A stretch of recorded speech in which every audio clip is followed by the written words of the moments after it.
2021 सब बहुत खुश थे और इस न्यू ईयर से बहुत एक्सपेक्टेशन भी लेकर बैठे थे। पर ये वो साल है जो शायद मैं कभी देखना नहीं चाहूँगा। हर किसी के अपने मसले थे, लेकिन मेरा मसला थोड़ा सा अलग था। कैसा गया मेरा ये साल, आइए आपको दिखाता हूँ। जनवरी, साल की शुरुआत ऐसी थी कि लगा सब अपनी अपनी गवाई हुई जमा पूंजी वापस जोड़ने में लगे हों, चाहे वो अपने गांव जाना हो या बिजनेस के बजे हैं 6। और उस भीड़ में मैं भी था जो कोशिश कर रहा था कि लॉकडाउन में हुए नुकसान की कैसे भरपाई कर सकूं।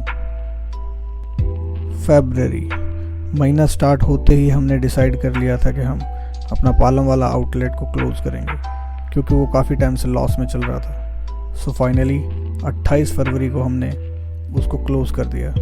ये था साल का पहला फाइनेंशियल झटका। मार्च, बिजनेस की वजह से मैं पहले से ही फ्रस्ट्रेटेड चल रहा था। I seriously need a break. तभी कॉल आया अंकित का। हाँ जी भाई, क्या हाल है भाई? कल एक दिन के लिए जयपुर जा रहा हूँ, चलेगा क्या? आज कल जाएंगे, परसों वापस आ जाएंगे सुबह ही, एक दिन के लिए ओनली। कंफर्म कर जल्दी। मैंने कहा भाई ले चल। वहाँ से मैं उसके साथ आधे रास्ते के बाद मैं सोलो ट्रिप पे निकल गया।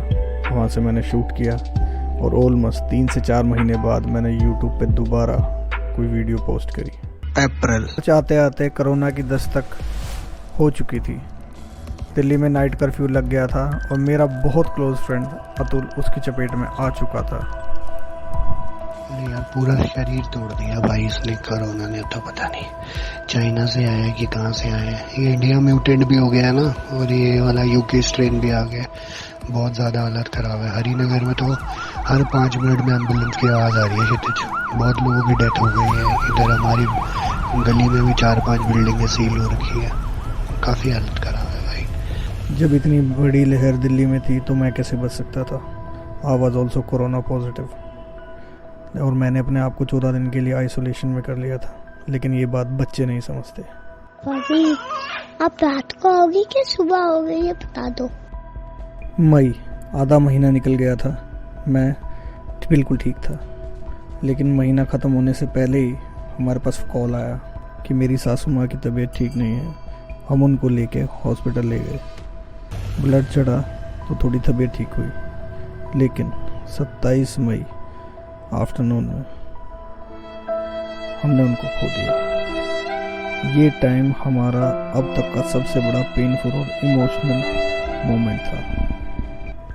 जून में ऐसा लगने लगा था कि पहला महीना है जो आराम से निकल रहा है, लेकिन फिर अथर्व के रोने की आवाज़ आई। चेक करा तो वो गिर गया था।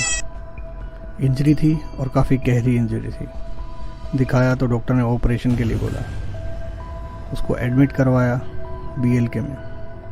जब आप अपने 5-5.5 साल के बच्चे को ऑपरेशन के लिए लेके जाते हो तो आपका दिल बैठ जाता है। रात को उसको बहाने से पार्टी करवाई ताकि आराम से सुबह उठे तो ऑपरेशन हो जाए।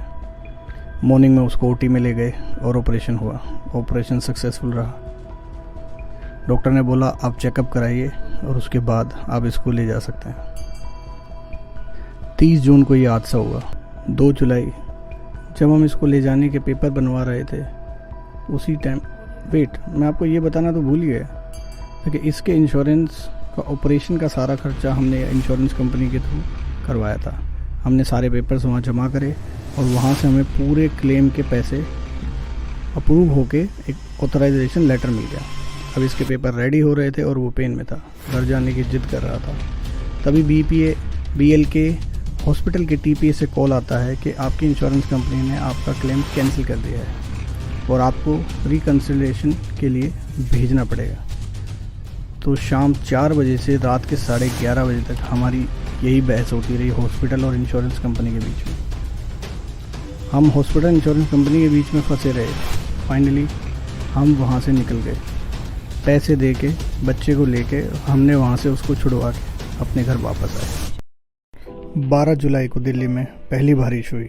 सब बहुत खुश थे, पर मैं नहीं, क्योंकि मैंने अपने बचे हुए पैसे से कुछ सेविंग्स करी थी और उससे computer and other electronic items लिए थे। सोचा था यूट्यूब को थोड़ा सीरियसली लेता हूँ, लेकिन बारिश ने सब खराब कर दिया। पर्सनली कहूँ तो एक बार दिल टूट गया था। ऐसा लगा कि शायद कोई मेरा पेशेंस लेवल चेक कर रहा है। एनीवेज फिर आया अगस्त एंड सितंबर, पूरा मेंटली स्ट्रेस में निकला क्योंकि अथर की रियम्बर्समेंट भी उन्होंने कैंसिल कर दी थी। तो कभी कंज्यूमर कोर्ट के लिए, कभी फेसबुक पोस्ट, कभी ट्विटर, हर जगह से हेल्प मांग रहे थे। और लोगों को लग रहा था कि कोई बात नहीं करते, इतने स्ट्रेस में चल रहे थे कि हमारा मन नहीं था किसी से बात करने का। लेकिन फिर भी सारे सोचते थे कि कोई एटीट्यूड आ गया या कोई नाराज़ है इसलिए हमसे बात नहीं करे। लेकिन क्या बताएं, खैर कोशिश बहुत करी लेकिन रिज़ल्ट वही, एक भी पैसा नहीं मिला। अगस्त में क्षितिज आया दुबई से, वो भी 2 साल बाद मिला और जयपुर चला गया।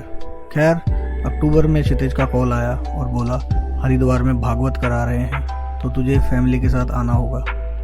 मैं और नकुल अपनी अपनी फैमिली को लेकर निकल गए। उस टाइम बस ये था, वी वांट ब्रेक, कहीं भी ले चलो बस चलो। हरिद्वार से आने के बाद बाकी का टाइम काम में निकला। फिर आया नवंबर, लगा सब ठीक हो रहा है। तभी 6 नवंबर भैया दूज के दिन अरू की रोने की आवाज़ आई। देखा तो अतर खेलते हुए गिर गया और फिर से उसी हैंड की उसी हड्डी पे क्रैक आ गया। रिजल्ट 21 दिन का प्लास्टर। मैं अब तक प्रिपेयर हो चुका था वर्स्ट से वर्स्ट हालात के लिए।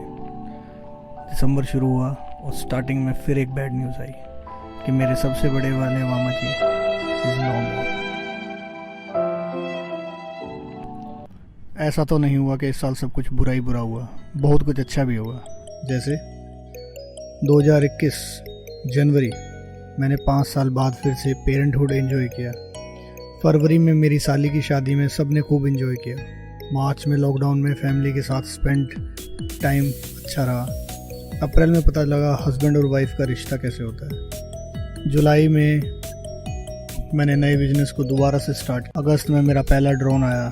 अक्टूबर में शादी के 7 साल बाद वाइफ और बच्चों के साथ पहली बार कहीं ट्रिप पे गया। रक्षाबंधन, दिवाली, भैया दूज, सिस्टर, रिंग सेरेमनी, आशी बर्थडे, मेरा यूट्यूब चैनल मोनेटाइजेशन, सब कुछ इसी साल हुआ। सब एंजॉय करो, ज़िंदगी को जियो, क्योंकि जो बीत रहा है ये टाइम दोबारा कभी नहीं आएगा, चाहे वो अच्छा हो चाहे बुरा।